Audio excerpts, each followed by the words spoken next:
အားလုံးပဲကျွန်တော်ရဲ့ညီကောင်မောင်နှမများတကယ်ချင်းမိတ်ဆွေများအားလုံးပဲမင်္ဂလာပါနော်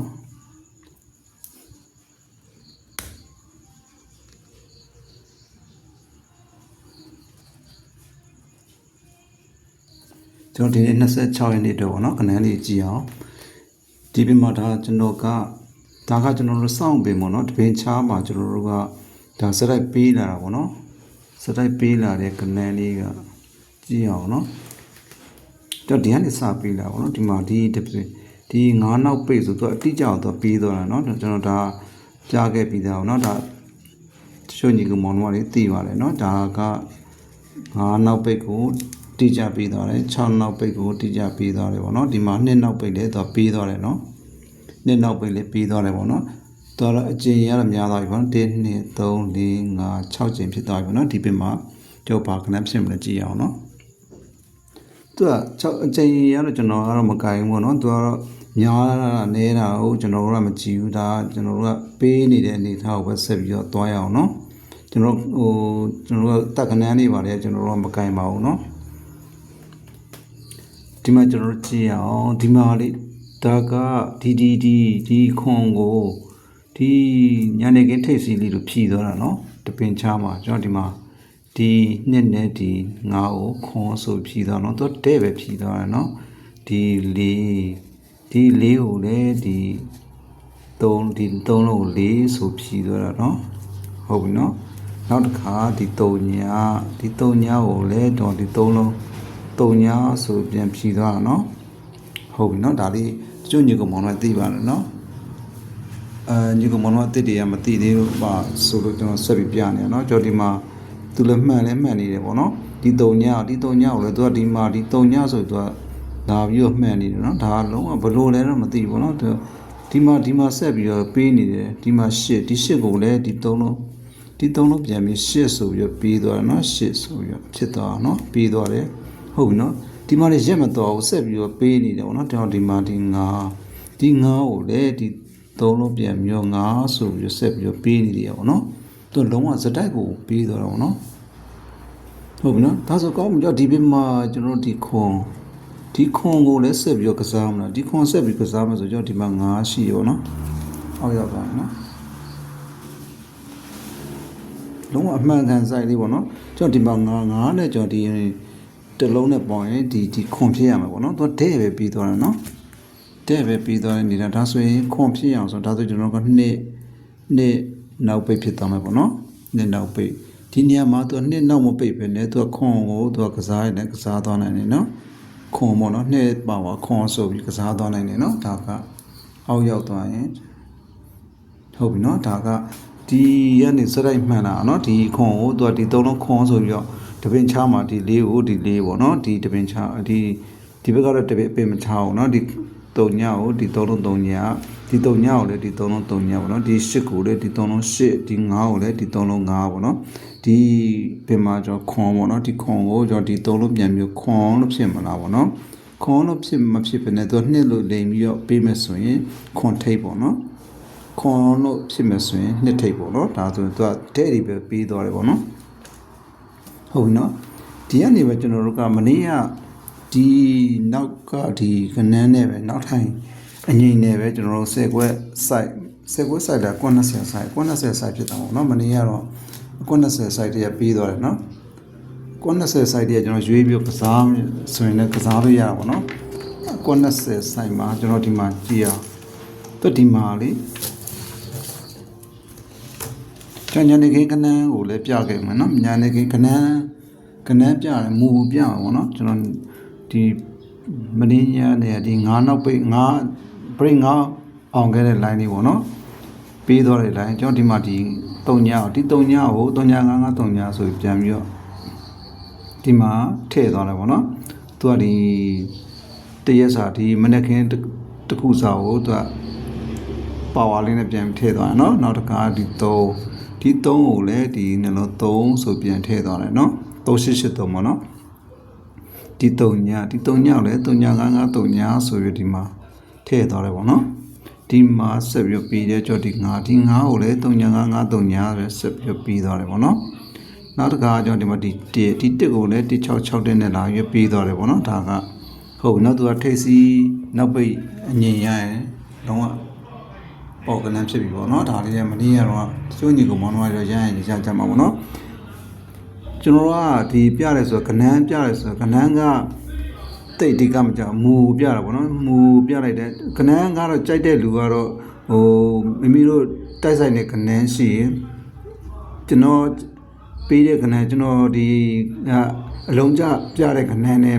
မိမိတို့ကြိုက်တဲ့ကနန်းတိုက်ဆိုင်မှုရှိရင်တော့ကစားပေါ့နော်တကယ်တိုက်ဆိုင်မှုမရှိလည်းမိမိတို့ကြိုက်တဲ့ကနန်းတွေ့ရင်လည်းထည့်ပြီးဒီမူလေးနဲ့ထည့်ပြီးကစားလို့ရတယ်ဆိုတဲ့ကြောင်ဒါလေးပြောပြပေးတာပေါ့နော်ကျွန်တော်ကဒါမူအနေနဲ့ပေါ့နော်မူလေးရဒါလေးတော်တော်လေးကောင်းတယ်ပေါ့နော်သူကဒီ 3D မှာဆိုရင်လည်းဒါလေးဒါမျိုးလေးပေးတတ်တယ်နော်ဒီကနန်းလေးဒီမူလေးမူတနည်း formula လေးပေါ့နော်ဒီမှာ1 2 3 4 5ချိန်ပေးသွားပြီပေါ့နော်ဒီဘက်မှာဆက်ပြီးတော့ပေးရတယ်ပေးမယ်ပေါ့နော်သူကတော့ဒီတောက်ကြနေဆိုတော့ဆက်ပြီးပေးရတယ်ပေးသွားမယ်ပေါ့နော်တော့ဒီမှာဒီနှလုံးပေါင်းနဲ့ဒီ power တစ်စုံနဲ့ဆိုရင်သူကပေးနေပေးသွားနိုင်တယ်ပေါ့နော်ဒါဆိုရင်သူကကွက်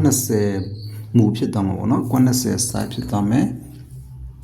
ကျွန်တော်ဒီမှာကနန်းထည့်ကြည့်အောင်2ရခွန်ရထည့်ကြည့်အောင်ပေါ့နော်ဒါကတော့ယာထားတာပေါ့နော်ကျွန်တော်ဒီမှာနှစ်ကိုကျွန်တော်ကကနန်းအလုံးကြနေနဲ့ယူလိုက်မယ်ဆိုရင်ဒီနှစ်ဆိုကျွန်တော်ဒီမှာ9ဆိုတော့ကျွန်တော်ဒီမှာ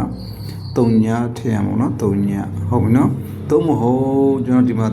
9ဒီတော့9ဆိုတော့ကနှစ်ဆိုတော့ဒီမှာ9နှစ်လဲကျွန်တော်ထည့်လို့ရပါတော့9နှစ်ရ3ညနှစ်ရပေါ့နော်ဟုတ်ပြီနော်နောက်တစ်ခါကျခွန်ထည့်မယ်ဆိုရင်ခွန်ထည့်မယ်ဆိုရင်လည်းထုံနည်း၎င်းပါပဲနော်3ညရ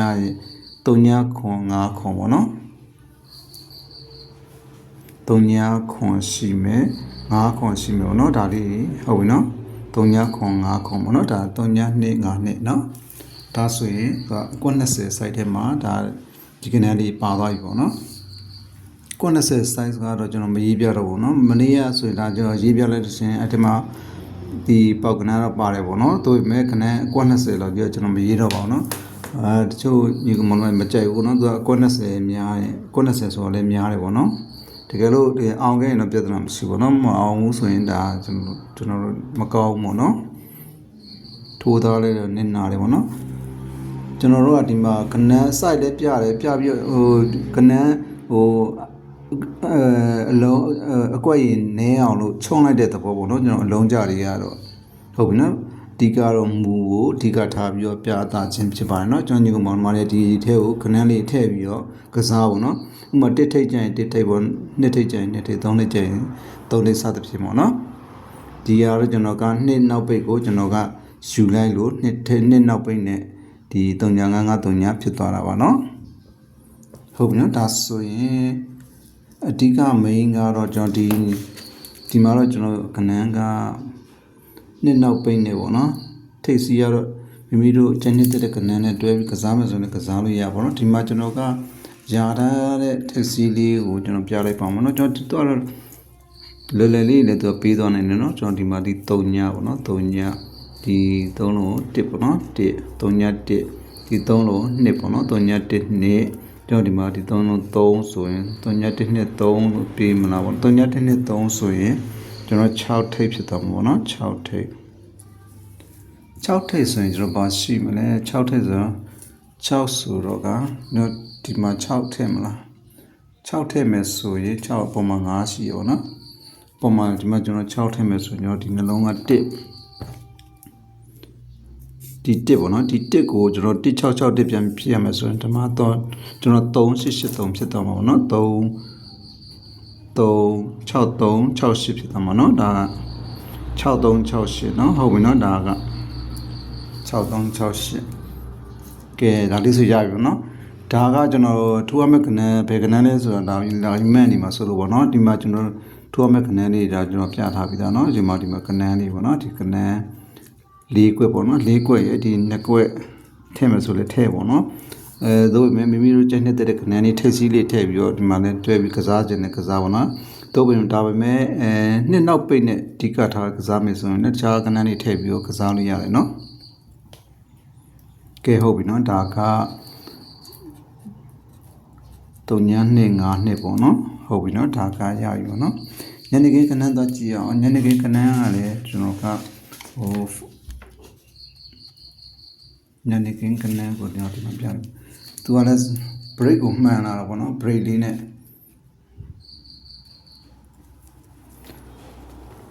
ကျွန်တော်ဒီမှာနော်ဒီကနေစမယ်ကျွန်တော်ဒီမှာဒီ3နဲ့ကျွန်တော်ဒီနှလုံးပေါင်း2နဲ့ပေါင်းရင်ကျွန်တော်က3ညလို့ပဲဖြစ်တယ်ပေါ့နော်နောက်တစ်ခါဒီ2ပေါ့နော်ဒီ2နဲ့ဒီ3နဲ့ပေါင်းsorry 3ည5 5 3ညပေါ့နော်ဒီ2နဲ့ဒီ3နဲ့ပေါင်းရင်လည်း3ည5 5 3ညပေါ့နော်ကျွန်တော်ဒီမှာဒီ2နဲ့ဒီ3နဲ့ပေါင်းရင်3ည5 5 3ညပဲပေါ့နော်ကျွန်တော်ဒီမှာဒီ2ကိုဒီ3နဲ့ပေါင်းရင်3ည5 5 3ညပဲပေါ့နော်နောက်တစ်ခါကျွန်တော်ဒီ2နဲ့ဒီ8နဲ့ပေါင်းတယ်3ည5 5 3ညပေါ့နော်ဟုတ်နော်ကျွန်တော်ဒီမှာလေကျွန်တော်ဒီမှာ3883နဲ့ကွဲလာထည့်လာတယ်ပေါ့နော်ဒီမှာလေကျွန်တော်ဒီမှာဒီ2နဲ့ဒီ8နဲ့ပေါင်းရင်3883 3ည5 5 3ညဖြစ်တယ်ပေါ့နော်ဟုတ်ပြီနော်ဒီမှာကျွန်တော်တို့ကဆက်ပြီးတော့ဒီမှာ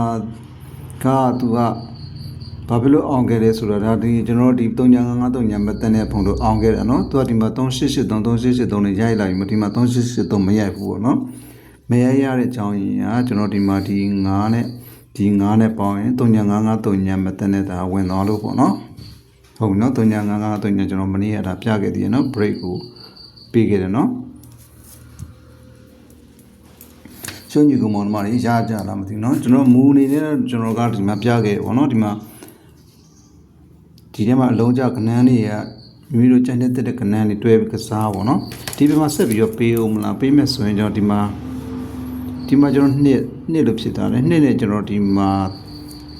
3ည5 5 3ညဖြစ်ရမှာနော်3ည5 5 3ညဖြစ်ရမှာဆိုတော့ကျွန်တော်ဒီမှာ break 3 break 10ဖြစ်သွားမှာနော် break က3 break ရ10 break ရနော်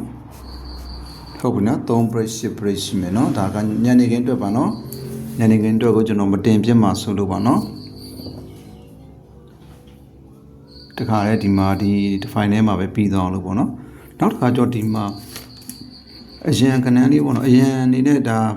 အလုံးကြအနေနဲ့တွဲပြီးတော့ကစားမယ်ဆိုရင်ကစားထိတ်စီးလေးပေါ့နော်ထိတ်စီးကျွန်တော်ဒီမှာဒီနှလုံးနှစ်ကိုသူဒီနှစ်လို့ဖြစ်တယ်လားပေါ့နော်ဒီနှလုံးနှစ်ဟုတ်ပြီနော်ဒီနှလုံးနှစ်ဒီ9ဒီနှလုံး9ကိုဒီနှလုံး9လို့ဖြစ်တယ်ပေါ့နော်9ဟုတ်ပြီနော်ဒီနှလုံးနှစ်ဒီနှစ်ကိုလည်းသူဒီနှစ်လို့လာပြီးဖြစ်ထားတယ်နော်ကျွန်တော်ဒီမှာမနက်ခင်းထိတ်ထွက်ပြီးရတယ်ကျွန်တော်ဒီမှာဒီနှလုံးပေါင်းနဲ့ဒီနှလုံးပေါင်းနဲ့ညီရမယ်ပေါ့နော်ဒီနောက်ထိတ်စီးနဲ့နောက်ပိတ်နဲ့ပေါင်းခြင်းနဲ့ဒီနှလုံးပေါင်းခြင်းနဲ့ညီရမယ်ပေါ့နော်ဟုတ်ပြီနော်ဒါလေးရှင်းလားမသိဘူးနော်ကျွန်တော်တခြားလေးရှုပ်ညီကောင်မလို့မသိမှဆိုလို့နော်ဒါဆိုရင်ကျွန်တော်တို့ကဒီမှာထိတ်စီ break နဲ့ထိတ်စီရသွားမှာထိတ်စီရရင်ကျွန်တော် break ကလည်းကျွန်တော်ပြပြီးသားနော် break က3883 break ပေါ့နော်ဒီမှာကျွန်တော်ထိုးမဲ့ကုတ်က2ကွက်ပဲရှိမယ်ပေါ့နော်3883 break ကိုဒီမှာဒီမနက်ခင်းထွက်ပြီးရဲ့ထိတ်စီလေးနဲ့ဒါတွက်လိုက်ရင်ဒါခဏ2ကွက်ပဲထွက်လာမယ်ပေါ့နော်ကဲဟုတ်ပြီနော်ဒါဆိုရင်ကျွန်တော်ရဲ့ video file နဲ့ဒီလောက်ပါပဲနော်ထိုးရမယ့်ကဏ္ဍဒါလေးပါနော်ဒီမှာအောက်မှာတရားနဲ့ဒီဘာကဏ္ဍထိုးအောင်လဲဆိုတော့မသိမှဆိုလို့เนาะကျွန်တော်ဒီမှာဒီကဏ္ဍ4ကွက်ရယ်ဒီ2ကွက်6ကွက်ပေါ့เนาะဒါကအလုံးကြပါเนาะမိမိတို့ကြက်နေတဲ့ကဏ္ဍထည့်ပြီးတော့ထိုးပြီးကစားမယ်ဆိုရင်ကစားเนาะဒါလေးဟုတ်ပြီเนาะကဲအဲ့ဒါဆိုရင်ကျွန်တော် video file နဲ့ရန်ရှည်သွားမှာဆိုလို့ဒီလောက်ပါပဲเนาะကျွန်တော် channel လေးကိုအမြဲတမ်းကြည့်ရှုအားပေးနေကြကျွန်တော်ညီကောင်မောင်များအားလုံးကျေးဇူးတင်ပါတယ်เนาะအားလုံးပဲကျမ်းမာကြပါစေချမ်းသာကြပါစေเนาะအားလုံးပဲအဆင်ပြေကြပါစေဗျာ